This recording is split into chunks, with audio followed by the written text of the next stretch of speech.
وہ ایک پیر صاحب تھے، میں نام نہیں لیتا، وہ کہتے تھے یہ دولت بڑی بری چیز ہے، تو وہ اس کو ہاتھ نہیں لگاتے تھے، کہتے میں نے دولت کو ہاتھ نہیں لگانا۔ تو انہوں نے چھوٹی سی ایک چمٹی رکھی ہوئی تھی، چمٹا نہیں ہوتا جس طرح، تو وہ اس سے پیسے پکڑتے تھے،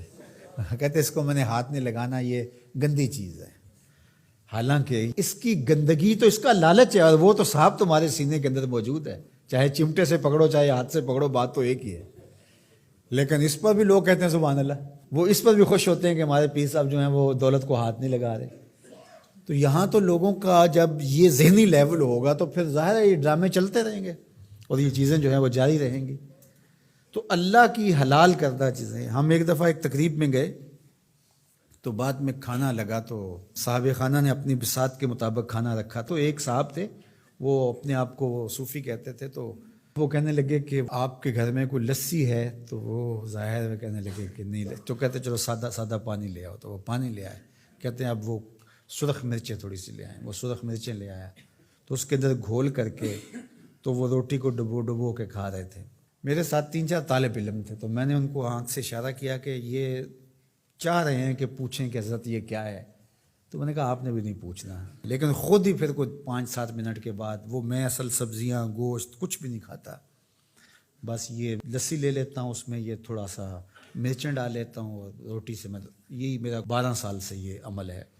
تو نہ پھر لسی ملے تو پھر اس طرح پانی میں۔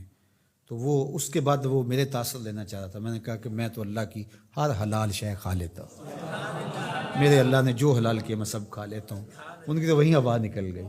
تو یہ کس نے آپ کو حق دیا ہے کہ اللہ کی حلال کردہ چیزوں کو حرام؟ اگر آپ کی طبیعت نہیں مانتی یا آپ کی قسمت ایسی سڑی ہے کہ طیب اور پاکیزہ کھانے سامنے موجود ہیں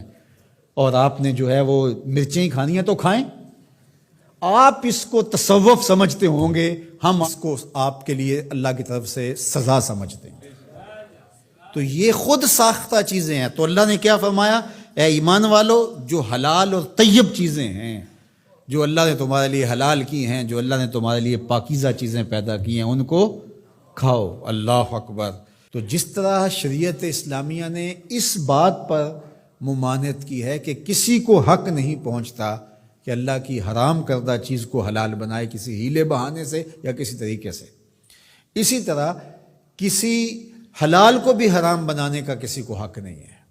کہ جس چیز کو اللہ نے حلال رکھا ہوا ہے، پاکیزہ بنایا ہوا ہے، اس کو اپنے اوپر حرام کر دے۔ یہ شیطان کی پیروی ہے کہ خود کہنا کہ میں اس کو اپنے اوپر حرام کر لیا۔ تم کون ہوتے ہو اپنے اوپر حرام کرنے والے جب تمہارے خالق نے تمہارے اوپر حرام نہیں کیا ہے؟ ہاں، اگر کسی چیز کی طرف مزاج کسی کا نہیں ملتا، اور وہ بہت ساری سبزیاں ہیں، بعض اوقات ماں کو شام کو مسئلہ ہوتا ہے کھانا پکائیں تو میرا یہ بچہ یہ چیز نہیں کھاتا شوق سے اور فلاں بچہ یہ نہیں کھاتا، تو وہ ایک الگ چیز ہے، وہ